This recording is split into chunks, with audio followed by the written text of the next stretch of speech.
All right, so end of module 1, we've made it.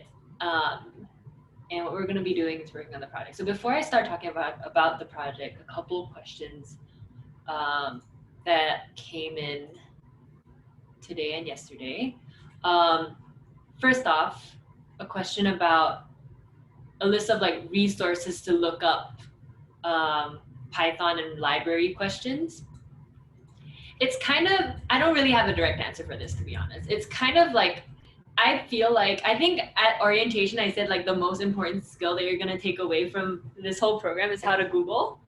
And I can tell you, like, when I'm figuring out how to do something, if I do like merge data frames, pandas, what I usually do is open a bunch of tabs, usually like, all right, I see this one is the pandas documentation. I literally will like open a bunch of tabs on Stack Overflow and a bunch of different websites and like read what people are saying. So this is documentation, which honestly, I feel like is very important to get used to reading. I know sometimes it gets a little dense and every library is structured a little bit different, but I think it's definitely a useful skill.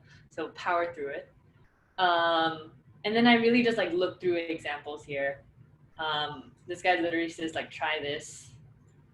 Look at what his question on the prior example. Sometimes you'll have different versions. Will there usually be a difference in like, does that matter? Or like, does the Python matter? Only in very specific cases. Usually no. To be honest with this, I randomly click, but usually I like to look for things that are more recent.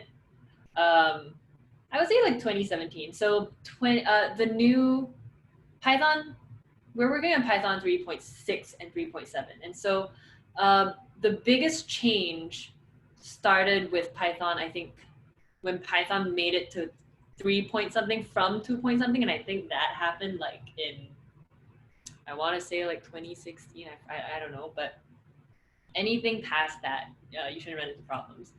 And Pandas has a new version that came out literally just last year that our learn environment uses the old version of Pandas. So like anything older should be fine. And anyways, with this new Pandas stuff, it's only very specific. I think when you're working with series, then you might run into some issues with syntax.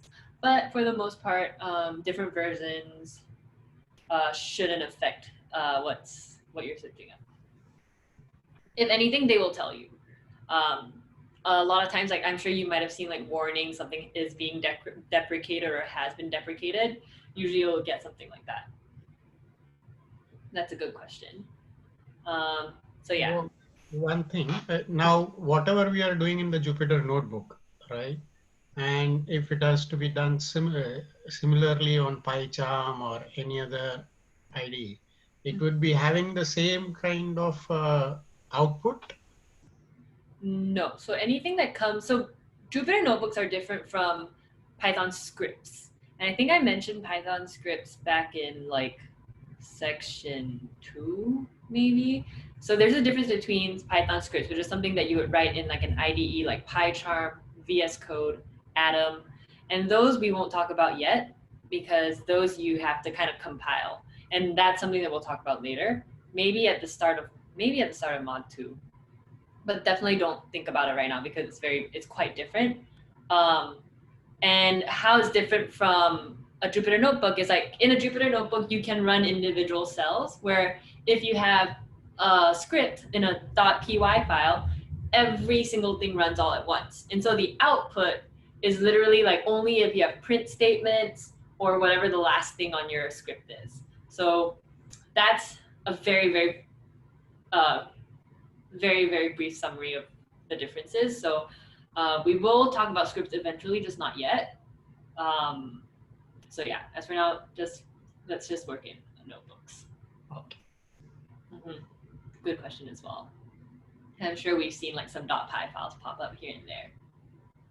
I have another question. Also in Jupyter Notebooks, it asks you sometimes what kernel to use. What is that kernel? What does that mean? So in the kernel, I think the most common ones you will see is like Python 3, Python 2. What you should be seeing is learn environment. So the kernel that you choose basically tells you what environment you're working out of. So most computers have like a base Python 2 or a Python 3 environment, and it's just like it's just like Python by itself. It doesn't have a lot of libraries pre-installed unless you've installed them yourself. So that's the difference between using like a Python 3 kernel versus your learn environment kernel, because in the learn environment, the way we set it up has all the libraries that we need. Does that make sense? Yeah, that's like a tiny detail that I guess as an instructor, I don't really even think about. But yeah, that's a great question as well. Cool. Anything else? We had a question about talking about when do we want to use loops. So you can only use loops on a thing that's iterable. So anything that's iterable, so that means like a list is iterable. A tuple, if you have a string, each letter is iterable as well. But mostly lists, dictionaries, those are iterable things. And you will want to use a loop if you want to run a function or do a method on every element in an iterable collection.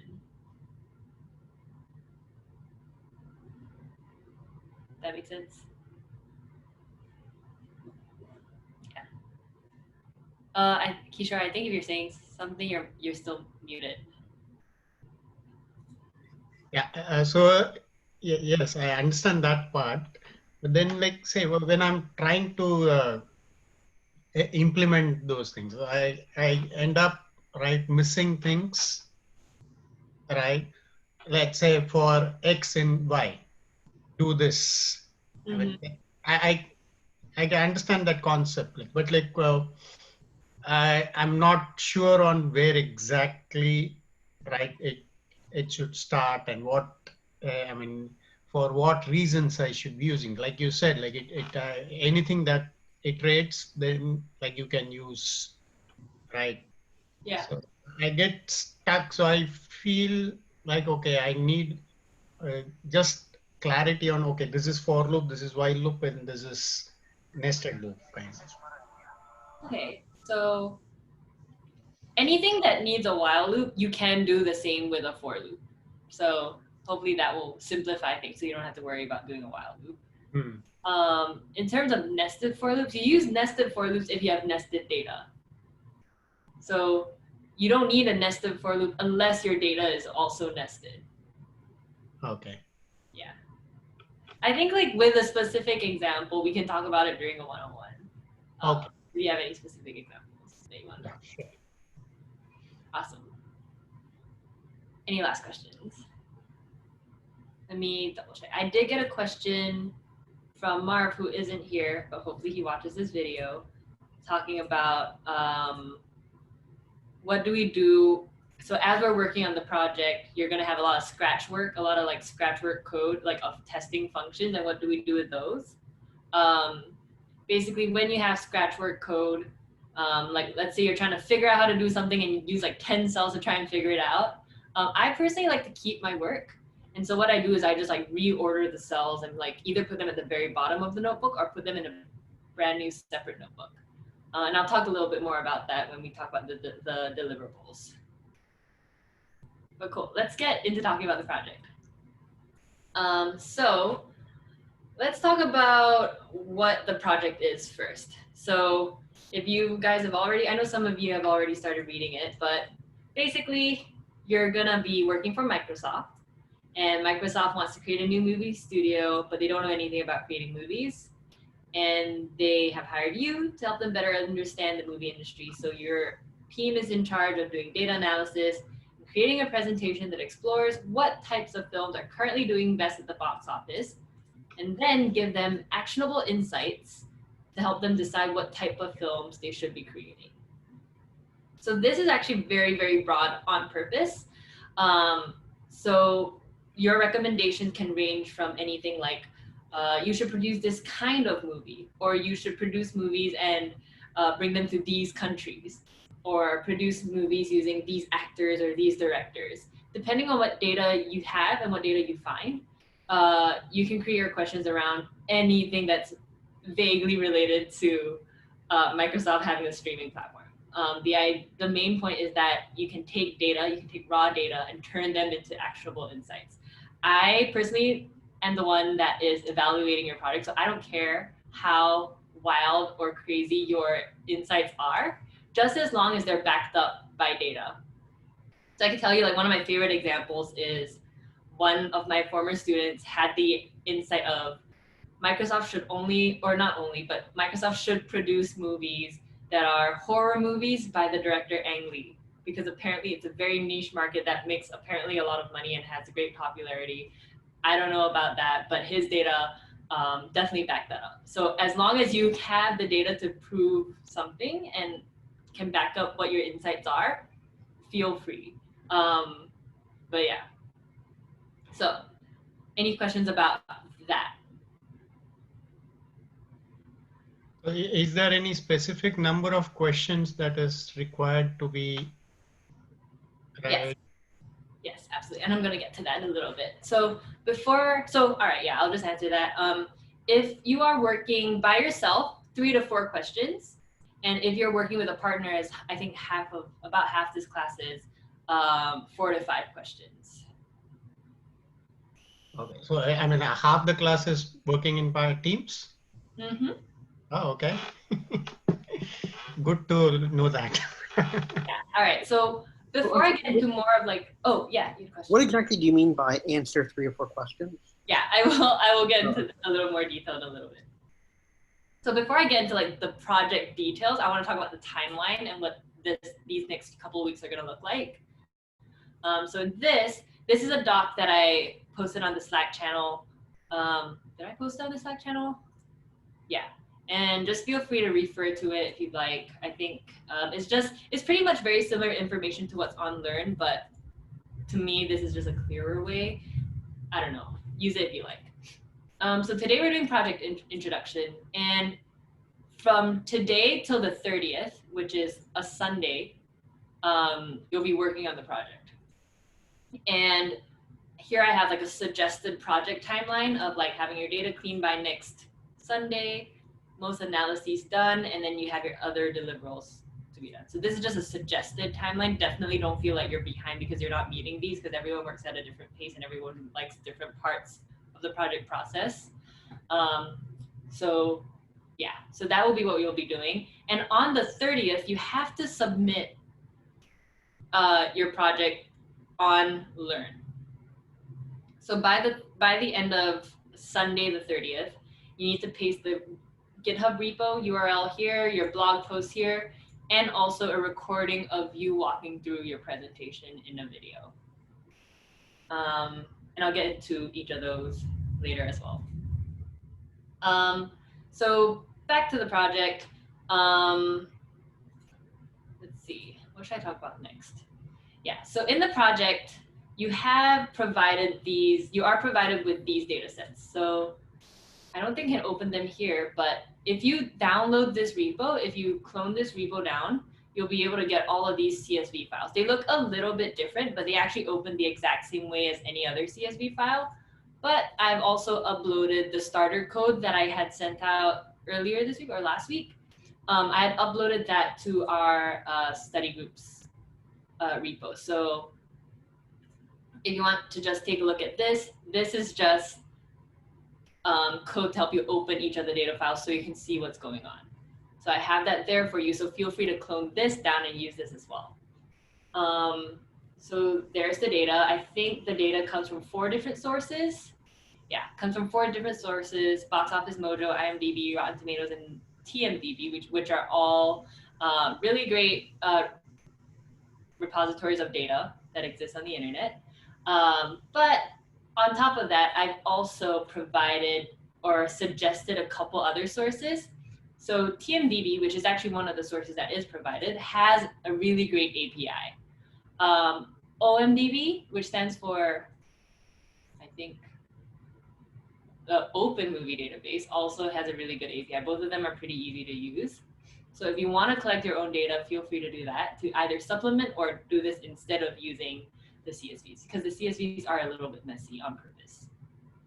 And then here there's the numbers, and the numbers is a little easier to scrape. So if you want to do any data scraping, Depending on what data you're looking for, you can scrape data from the numbers as well. So in terms of data, you have a lot of choices. There are a good, like, let's see. Yeah, there are a good, I think 11 tables here, all different things that you can, and the purpose of this is to see whether you can like merge different data frames together, and also do your data cleaning process. But if you don't want to do that and you want more control over what data you are using in your project, totally like feel free to use API or web scraping. Usually it's about half-half, like in terms of what students are doing which. So it's really up to you to decide. So that's in terms of data. One quick question. So if a data is downloaded from the API, and then there are a couple of data which is used from here, right? Both of this can run in the same notebook and it can be, analyzed, right? Yeah, absolutely, absolutely. Okay. Yep. So especially if I think like, I forget which one, but I think IMDb has like a special IMDb ID. And I think either one or both of these APIs, you can actually do a search through IMDb ID. So you can get matching information. That's just like that's a good thing to have, because the more you can synthesize and put your data together, the better. And usually how you do that is with like a unique ID. But yeah, that's about the data. Questions about that? Do we have to source where we get our information from in a certain way? Like what's the word? Like citations? Yeah. Not really. If you're using an API, it's always good to mention what API you're using. But in your notebook, hopefully it'll be like, if you're just using these CSVs, hopefully in your notebook you at least just say like which file it's coming from. So in terms of like sourcing, you don't have to like write like footnotes or what do you call it? I like when you write like college papers, you have to write those like, what do you call those? Yeah, you don't need to do any like special citations. Just as long as, you know, in your Jupyter notebook, you are writing down what data this is that you're working on. It's not like someone like me who's reading your notebook for the first time when I'm evaluating, I won't be completely lost as to what you're doing. All right, any other questions about the data?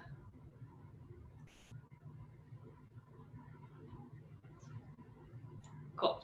Do you expect like wherever we download or the markdown should have all the details, or it's like, okay, Yep. it's just like, it's visible on the notebook like when we are downloading? Yeah, you should definitely take note of what you're doing, either in markdown cells or in comments. It just should be clearly written what's there. And that is part of like actually what I'm going to talk about in these deliverables. So in terms of deliverables, it's actually more into like 3 categories, I would say. So first, you're going to submit the GitHub repository. So you have the GitHub repository here, and that's going to include several things. It's going to include your well-documented Jupyter notebook containing, here it says, any code you've written for the project and comments explaining it. So what this means is when you're working on your project, and also those of you who are working in pairs, very likely you're going to be working on many different notebooks. For example, I actually like to take my notebooks and do one notebook for data cleaning, and when the cleaning is done, export as CSV and start my analysis in a brand new notebook, so everything is starting afresh. So when it says a well-documented Jupyter notebook, I say that you can do like several Jupyter notebooks if you'd like. If you want everything in one, that's fine by me as well. But the thing is, it has to be well-documented and clear what you're doing. So what that means is that like in your Jupyter notebook, I want to see comments on your code as to like what each function is doing. If you're starting a new section or you're analyzing a different data set, maybe like make sections in terms of like markdown cells. Being clear is very, very important. I'm going to have a huge focus on clarity when I'm doing the reviews, just because employers are going to be looking at your GitHub and looking at your projects, and you want them to, you know, understand what you're doing at a glance. So by Jupyter Notebook, not just one. If you want, you can do multiple. And Also, as I was saying earlier, someone had a question about like, what about your Scratch work? I actually personally like to have like an archives notebook where I put all my Scratch work. So yeah, that could also be an additional notebook. Any questions about that? So when we when we have downloaded we have cloned the repo, and now we are working, and in the same repo, if we have multiple notebooks, right? When we let's say when we create our repo, the way I'm not sure how to create it, but like I would like to know, once we create the repo, or right, all these notebooks get transferred there. Yeah, so I'm actually towards the end of this, I'm actually going to walk through how to create your own repo. And so what I'm going to have you guys do is create a repo and then start working on this new repo. And so you're going to end up having to clone this just to get all the data files and the starter code. But then what I want you to do is take those files, literally just drag and drop it into your new repo. And I'll walk through that whole process later as well. Mm-hmm. Yeah. So as part of, any other questions about the Jupyter notebooks? Cool. As part of your GitHub repository, you also need to have a PDF of non-technical presentation slides. One of the, so in place of study groups, we're going to be having office hours, and at each office hour, I'm going to be talking about like a particular component of the project. So there will be one that I talk about like, how do we do a data science presentation for a non-technical audience? And so we're going to have to create non-technical presentation slides for a 5 to 8, closer to 5 minute presentation for stakeholders, for non-technical stakeholders. So on top of that, you also need to have a README, which is going to be another session I'm going to talk about. And the README is basically, whenever you're on a GitHub repo, what you see down here, you always see that this is a README. So your project is also going to have a page like this. That is the first thing that a recruiter or an employer will see when they click onto your GitHub repo. So it's very important that we have this part really clear and laid out. So yeah, that's also something, that's also one of the deliverables. So yeah, optional, a Scratchwork notebook or any other notebook if you want to split up your work. Yeah. So now the same notebook will get converted into README, or you have to specify some other notebook you have to create and then make it as README? So README is a completely different file type. You have to like create it from scratch. Okay. Yeah, so I'll talk about that as well. I'll talk about that at one of the later office hours sessions. So cool. So that's the GitHub repo. We need 3 things. Next, we need a blog post, and the blog post just has to be anything about your project. And so you have the option of, I know like there's pretty much like 2 categories of people. One category of people just like to do their blog posts about their entire project, walk through the whole process, what they did, what they learned, what their takeaways were. But also some people like to focus on like a specific part. So let's say you spent like 3 days on this one awful like cleaning problem and you really want to talk about it in your blog post, feel free to do that. And you can use what you were doing in your project as examples in your blog post. I would say like maybe like 800 to 1,000 words. Doesn't like, I'm not too picky about like how long it needs to be, but it just has to be like a good technical piece. And then finally, you need a video of the non-technical presentation, which is you're gonna have to record it yourself, or if you let me know in advance, I can record your presentation on the presentation day and use that as your video walkthrough. Sound good? Yeah. So, oh, I realized I didn't really talk about this. So in terms of the timeline, on the 31st, which is the Monday after the projects are due, during this time, our usual study group time, we're going to be doing project presentations where everyone will present their projects to each other. So we can all see what we have done during these 2 weeks. Please let me know if you can't make it for these presentations. I'll make another announcement on the Slack channel, but it's very important that you try your best to make it for these project presentations. And in terms of the reviews, the reviews will be done in the 2 weeks following when the project is due. So between the 1st and the 11th. And I believe we also have Labor Day in between that, but you can schedule your project reviews if you click onto my link here, and there is a project review link over here. I know most of you actually have recurring one-on-ones.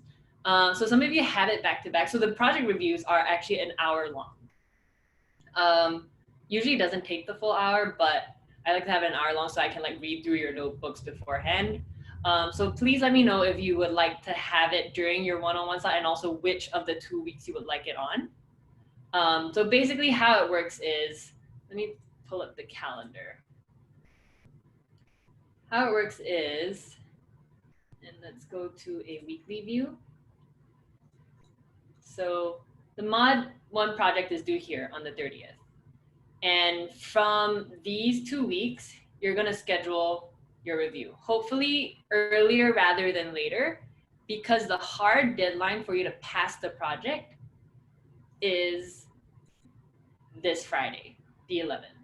So you have to have an okay from me saying that, like, all right, even after you, let's say you do a review, but there are some things that you still need to work on, all of those changes have to be made and submitted by the 11th. So that's why I would say it's better to get your project reviews done sooner rather than later, but depending on my schedule as well, because I have a lot of you guys. Any questions about that? I don't know if that was clear. One quick question on 31st. Are we going to do section 11 as well, if with the project? Nope. So if you see the calendar, that Monday is just project presentations, and section 11 is on Thursday.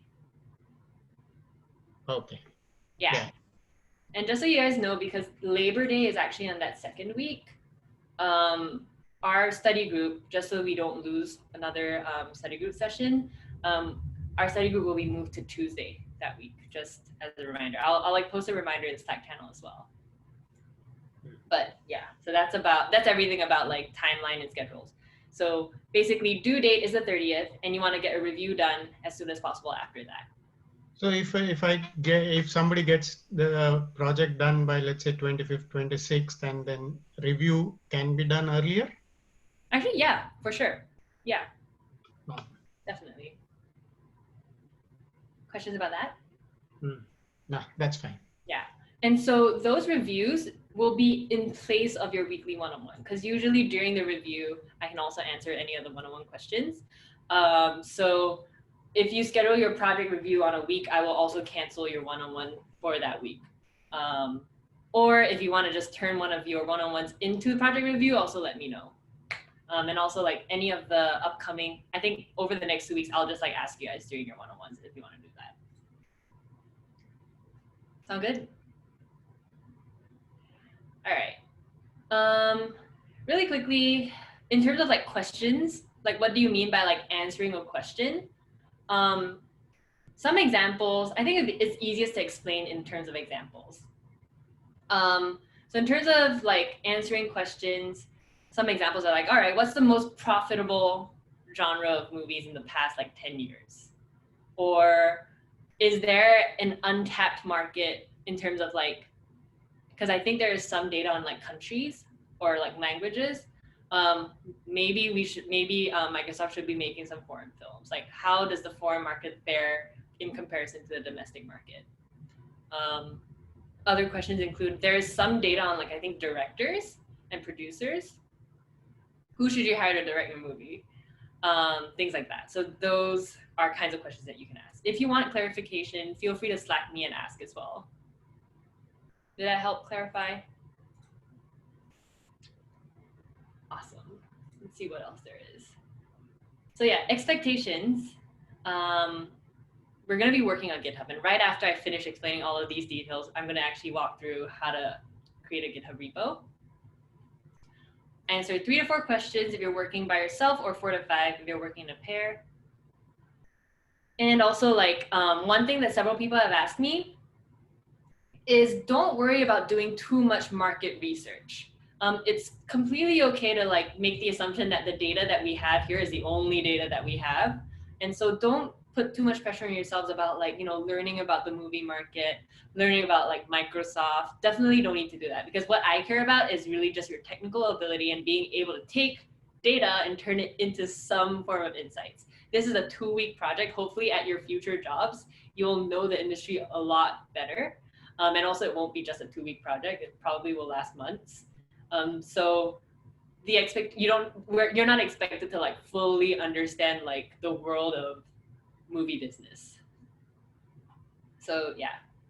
And also finally, in terms of data, you're either going to synthesize and put together the tables that were provided, or use APIs and scrape for additional information, or both. And yeah, I think that's pretty much everything I wanted to cover right before we get to the GitHub stuff. Any questions? A question about the presentation, and maybe I'll be going over this later. But how do we get, like, because it said to include like charts or graphs where possible. How do we get like a, matplotlib or SNS graph into like PowerPoint or something like that? Yeah, screenshots. Okay. Yeah, either screenshots, or I think there actually is like a .save method in, I'm not sure if that is a method in Matplotlib or Seymour, but definitely is one in Plotly. But screenshots, yeah, most students actually just do screenshots, and that's completely fine. But I think, let me see, export Matplotlib to PNG. There, save fig. So save fig seems to be a thing, and you just provided a file name, and yeah. So it looks like you can do that to get proper PNGs, which is probably better than doing screenshots. But I'm not mad at screenshots either. All right, so let's see. All right, we're about halfway through. Let's talk about GitHub. But wait, any other questions? Awesome. So now we're going to talk about setting up a GitHub repo. I have provided here, not here. This is a project flow that I use for actually the past version of curriculum. So it goes a little bit more in depth than what you need, but it's also useful information. It's going to be here for in the future. So here, pretty much all the steps I'm going to be walking through come from here. So just know that this is available if you prefer just like reading instead of following along. This is here. Let's see. Cool. So we start on GitHub. Hopefully all of you have GitHub pages, because that's how you work on Learn. What we're going to do to create a repo is click this little plus button on the top and do new repository. With GitHub, my general advice to people who are like intimidated by GitHub is just press the green buttons. Usually that works. So when you're creating a repository, several things you need to do. Create your repository name. I'm just going to call this movie project. And I'm going to make sure it's a public repository so that I can see it. You're going to initialize with a README, and you're going to add a Python git ignore. And I did mention what git ignores were in section 9, but basically it's going to ignore any junk files that your computer automatically creates. So let's do that. So awesome, we have a repository, all done. First, if you're working with somebody else, you want to make them a collaborator of your GitHub repo. So if you're working in a team, only one person needs to make the GitHub repo. And then what you do after you make the GitHub repo is you go to settings, go into manage access, which you type your password for, and then you invite your project partner to collaborate. So that way, only one person uses the GitHub, only one person creates it, but you can add your partner so that you can both work off the same repo. So do that if you're working with a pair. And then the other thing you want to do before cloning down the repository is edit. Quick question. So when we are, let's say we are adding somebody, it has to be the GitHub ID or something? Yeah, you can search them through the GitHub username. Okay, so you just like, they'll send the link and then we need to add the link of theirs? No, so when you invite someone, that other person will receive an email with an invite. And so all they have to do is just click on it and they'll automatically be added as a collaborator. Where the email goes from here itself? Yeah, From- GitHub will send the email for you. So it's okay. So if I understand correctly, I'll just put their email ID on the collaborator's name, and then it goes.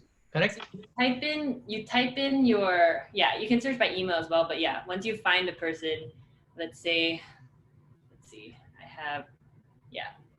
For example, if I invite someone here, I'm not going to click because I don't want to invite random people. I click someone here, they'll automatically send an email. They will get the email. They click accept invite, and they will automatically become a collaborator. Okay. Yeah. And then, yeah, so that's adding collaborators.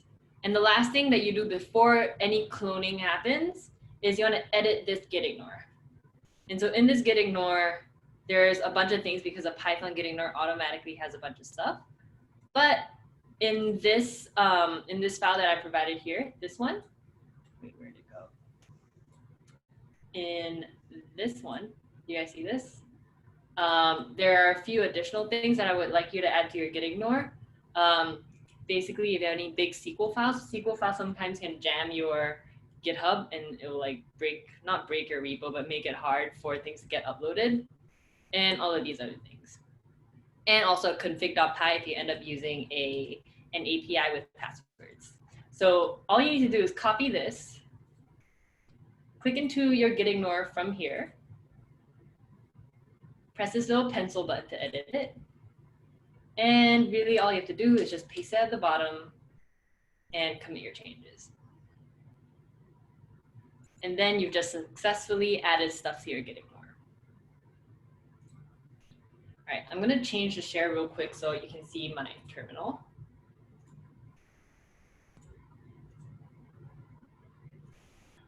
All right. So here, now I have this project here, empty project, and all I have to do now is just clone it. So for this purpose, if you're working in a team, you don't have to fork it. You don't have to fork the project, you just clone. So let me pull up my terminal. And wherever I want to put it, let me make this a little bigger. Wherever I want to put it, I just do git clone and paste this link. And now I have movie project. Additionally, I'm also going to fork and clone this version. Oops, nice, I see some of you have already forked it. I'm going to fork and clone the what was on learn. Let's wait for this to fork. I'm going to clone this. Oops.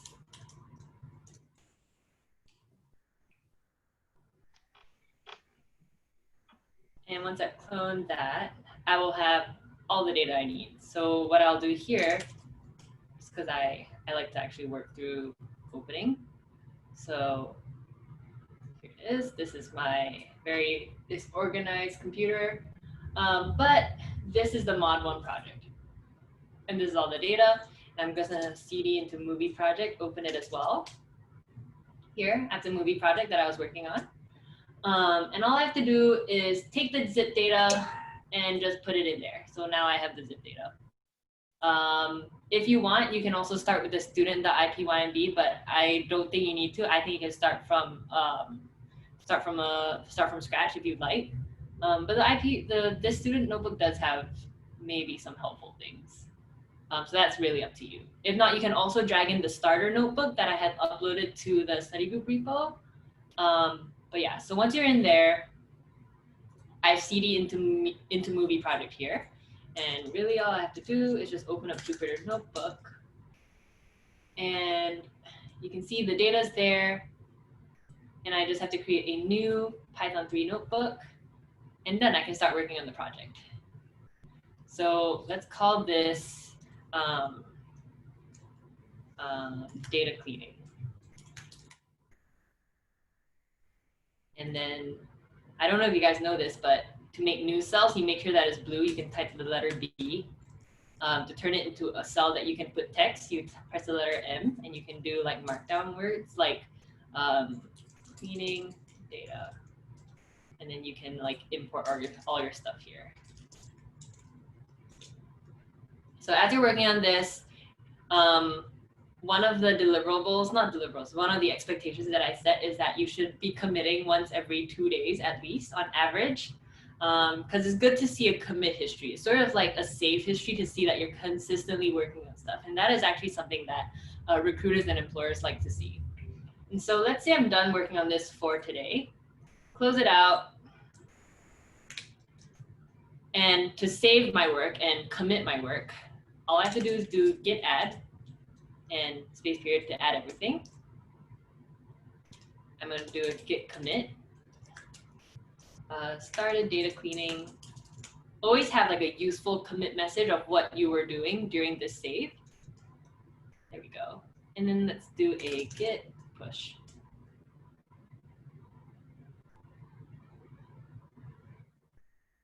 Sometimes it takes a while when you have a lot of files. So let's see. Any questions while we're waiting for this to load? So the folders are two different folders, right? Which folders? The one is the new one which you created, and the one which we have cloned from The lab, right? the project. Yeah, so yes, those are two different folders. You mainly want to be working off the one that we just created. We only cloned the one from Learn just so that we can get the data files. And there, if we start working on a rough, the rough documents, and then like copy the notebook here, will it work? You should be, wherever you're working on anything, as long as you drag it into this repo, it'll work. Or like just like move it into the repo. Yeah, I don't know why this is taking a while. Hey, Yish. Yeah. So is it okay that we're pushing to the master, or should we be branching it too? So for this project, especially if you're working by yourself, pushing the master is fine, completely fine. It is, in practice, normally it's better to work off of branches so that you don't like mess things up in the master branch. But for this project, I think it's fine to work off the master branch. I will start enforcing working on branches next project. Because like branches is, you have to deal with like merging and a lot of other stuff that gets annoying. Cool. I don't know why this is taking a long time, so we'll just let this run. But basically, once this is done pushing, the idea is if I refresh this, you'll see my notebook come up here. And that's how I am basically saving my work. Cool. Any questions so far? Sorry, go ahead. Oh, sorry. If we're using multiple notebooks, like, for different pieces of it, can they reference each other, or do you have to copy and paste it in? That's a good question. If you're writing, it depends. So certain things, like let's say you have a data frame that you've cleaned, and let's say you want to use that data frame in a different notebook. The best way to do that is to actually just save it as a CSV and then open the CSV in a new notebook. If you write a function that you want to reuse between notebooks, technically you can, but sometimes it just doesn't work. So if you're just like reusing functions in different notebooks, I would just copy it over. That's actually where scripting and using .py files comes in, which we're not going to talk about for this project. But yeah, if you want to use like your same functions in different notebooks, unfortunately, you would have to copy it over. Yeah. Okay. Yish, can you show me again, like when you did the open function within your terminal, does that just open this new Git page that you made? So not kind of. So what open does, and this is a Mac specific thing, by the way. So if I do pwd, which is print working directory, which is like printing where I am currently at, I'm in my Yish and I'm in movie project. Wherever you do open space period, it will just open up in Finder where you're at. Did that answer your question? Yeah, and then so when you go to push and commit everything, it only updates what you've edited? Good question. So when I do the push, when I did the add commit and push, that is only after I've like saved my work locally and I want to push it up to GitHub. I guess my question is, how does the computer know what to push? Oh, Like, that's from like a, one- that's a, yeah, okay, that's a good question. That's a fairly magical Git thing. So Git is just like, it's a version control software that just recognizes what changes have been made. So it just knows. Okay. Yeah, yeah. So I think if I do like git status, you can see here that your branch is ahead by one commit because this is still in the process of pushing, which I don't know why it's taking so long, probably because of the data files, and also because I'm running Zoom and everything. But anyways, yeah, Git can just recognize what has been changed and thus is able to push your changes. Okay. I think like when you do the git status and git commit, at least in Windows, it shows in red, and then once the commit is done and it's like added to things, then it turns green. Yep, In state. that's right. So that is working with, that's like pushing your changes to Git. It does get slightly more complicated when you're working with multiple people. So with multiple people, in this doc that I have, not this doc, in this one that I have here, I also say that if you're working with multiple people, imagine if like, all right, person A made some changes and person B also made some changes. You can imagine that those changes might conflict. And so therefore, it's a really good idea to always be communicating with your project partner when you're pushing information. And so when you're pushing information, let's say person A like just finished this important part of the project, push that up there. And then person A should tell person B, say, hey, I just did this part and I push it up to GitHub. Person B should then do a git pull, pulling down those changes and merging those changes with what they have locally before person B pushes up any changes. Does that make sense? So basically, always do a git pull before making changes so we don't get conflicts or like clashes in your changes. So is it suggested that like, okay, even when you're working on a team, right, you have separate notebooks and then right in the call just discuss right what are the changes that you have done. Yep. And you do it independently? Yep. For this project, especially if you're working in pairs, work on separate notebooks. I don't know if anyone has ever tried to look at what an IPython notebook looks like. So yes, there is this stuff, but if you look at the raw of a notebook, it's actually a JSON. And what's kind of slightly cool but also annoying is that like as part of the JSON, you can see that there are little parts that say like, all right, execution count. So like, you know how when you run a cell, a number pops up on the left? If I ran this cell, it would be execution count 1.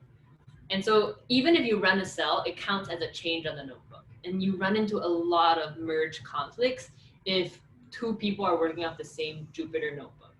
And so therefore, it's a good idea if you're working with multiple people to work on separate Jupyter notebooks. And then if you want to like share functions, just Slack each other your functions. I guess that should be a better way than like all this pull and push thing, because half the thing, I mean, at least for me, like I don't think so. I understand this pull and push very comfortably so far. Yeah. Any other questions? I think that's pretty much all I have for you guys. Yeah, don't worry too much about the branches. If you want to try branches, sure. But you definitely don't have to for this project.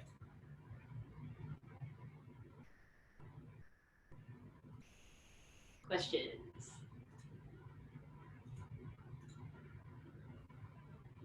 And the name can be anything that we want for the project, right? Or it Yeah, has the name of the repo can be anything that you want. You can call it like Microsoft Movie Project. You can call it like, I don't know, some people, some groups, some pairs made like a fake company name and like called it like, I forgot what it was, but sometimes they make fake company names, which is kind of cute. And like say that's for Microsoft. Yeah, you can name it whatever you want.